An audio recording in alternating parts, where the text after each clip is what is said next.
We're not alone, and have for many, many years, even though, but at the time I went to the moon, it was the conventional wisdom, both in science and theology, that we were alone in the universe.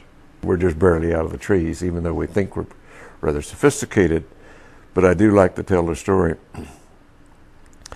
that my great-grandparents came across from southern United States to the west after our Civil War. And I went to the moon less than 100 years later.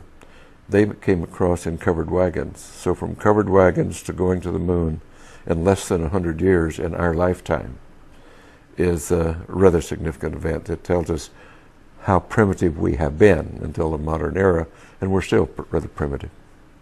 Because of my openness to these things, I did have many of the old-timers in the military and in the intelligence community over the years wanting to get it off their chest before they passed away, allowed me to interview them and talk to them about it. And so my ideas became fairly well solidified in the fact we've been visited. We have to remember that right after World War II, the Army Air Force was separated and became the Air Force, a separate branch of service. And that the OSS, which was the Office of Special Services, was disbanded and eventually became the CIA. So that here was a major military organization and a major intelligence organization totally in disarray, new-founded, didn't know what they were doing after World War II, and not really reorganized yet. And as a result of that, the President Truman at that time convened a very high-level committee to examine this alien or UFO phenomenon. They did come to the conclusion that it was alien, and the military rightly came to the conclusion, if they're hostile, there's nothing we can do about it.